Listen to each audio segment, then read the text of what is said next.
In this video we're going to have a look at factorising monic quadratic trinomials. So when we're talking about quadratics, a common quadratic is what we call a trinomial. It's basically something that looks like this. We've got an x squared term, we've got a bx term and a c. And b and c are just integers, alright? They're coefficients. The b is a coefficient, c is a constant.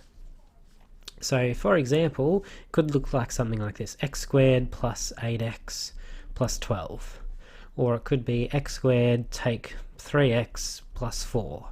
Alright, so these are examples of trinomials. Basically they've got three terms. They've got an x squared term, an x term and a constant. Now factorising quadratic trinomials, it's a little bit difficult. There's a few steps involved. Just going to go backwards a few steps. Let's say we've got an expression x plus 3, x plus 5.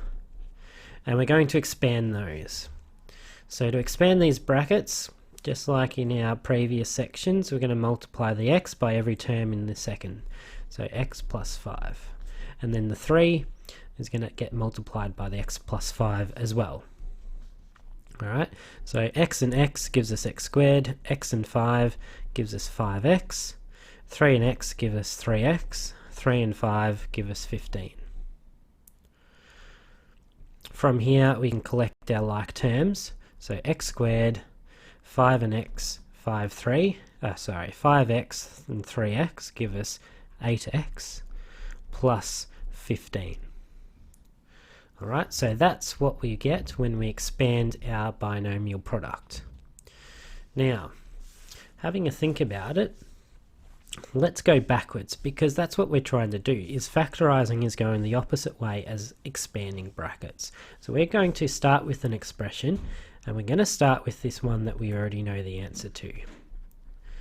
Alright, so x squared plus 8x plus 15. And essentially what we need to do is do some working out to factorise it into these brackets. There's a few things that we need to do. First step, look at the number at the end, the constant. Okay, what I want to do is I want to find two numbers that we multiply together to get 15. Now the catch is that these two numbers, given the same numbers, when we add them together, must equal the coefficient. In this case, 8. So to recap, two numbers that multiply together to get 15, but when I add them together, they also give me the coefficient of the middle term. So for example, just thinking about it, what are the some factors of 15? Alright, 1 and 15 give a 15. Okay, but there's other factors. 3 and 5 also works. So let's try that. 3 times 5. 3 times 5 give us 15. And then we check, does 3 plus 5 give us 8? Well, in this case, yes it does.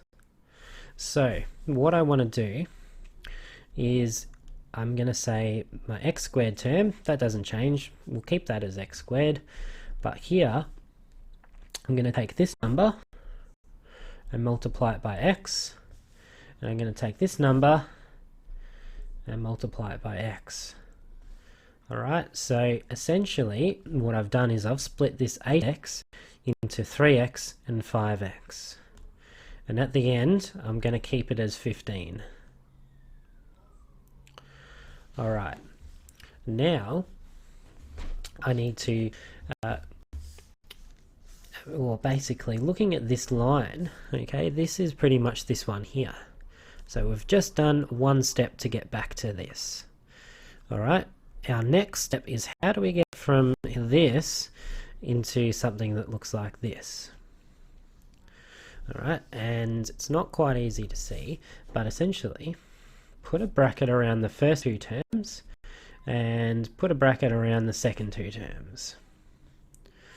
Alright, because what I want to do is I want to factorise x squared plus 3x. So the factors of x squared and 3x is just x and then x plus 3. Alright, so x and x plus 3. In the second set of brackets, I've got 5x plus 15. Well, the factor between them is 5. And if I multiply 5 by x, I get 5x. 5 and 3 give me 15. Now, it's similar to this one here.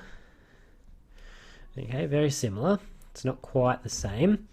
But we do know that x plus 3 is a factor in the first term, and x plus 3 is a factor in the second term.